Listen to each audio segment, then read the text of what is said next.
So, your grassroots story pretty much is like you were born and raised in Seoul, Korea, Mm-hmm. and you came to here when you were 6 years old. Well, not born and raised. You were born and you got here when you were 6, Mm-hmm. and then you made your way to New York. Mm-hmm. So, what got you to the art industry Mm-hmm. in New York? Well, I never grew up with art, but I think when I was looking for schools, I would visit different cities. So I was in Chicago and then New York, and I had a very good friend who was a year above me in high school that went to the Juilliard school. So I went to come visit her, and I thought, well, I'll go look at Columbia, which is where I ended up going. And I remember going to a museum, and that was the Guggenheim Museum, and I saw this exhibition that was a retrospective by Ellsworth Kelly, who passed away recently, but he's a very important American post-war artist who's famous for his kind of monochromatic paintings, that are shaped, very minimal. But I never knew something like that could be art. And seeing that in this beautiful Frank Gehry's building really kind of transformed me and allowed me to see things in different ways and kind of what art can do. So that's how I kind of got inspired, and coming to New York to study at school and be surrounded by all the great museums was really a privilege.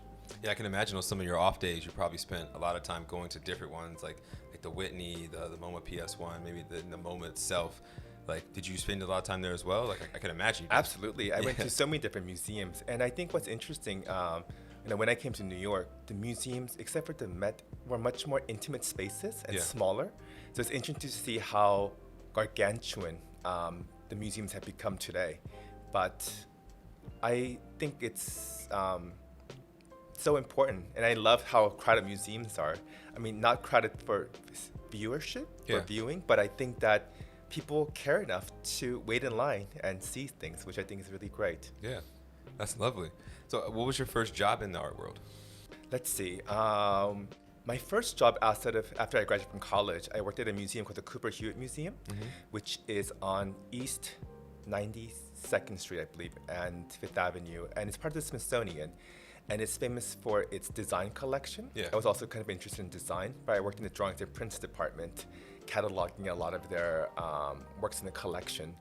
And I worked with a wonderful curator, my first boss, Marilyn Sims, who was a wonderful person to me. And I was there just for 1 year.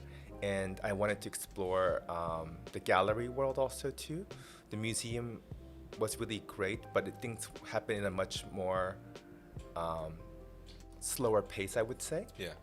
And so I want to try different things. I think it's really important when you're young to try different aspects of a field. Of course. So you gotta dabble into a little bit of everything to find that exact niche. Yeah. You got, so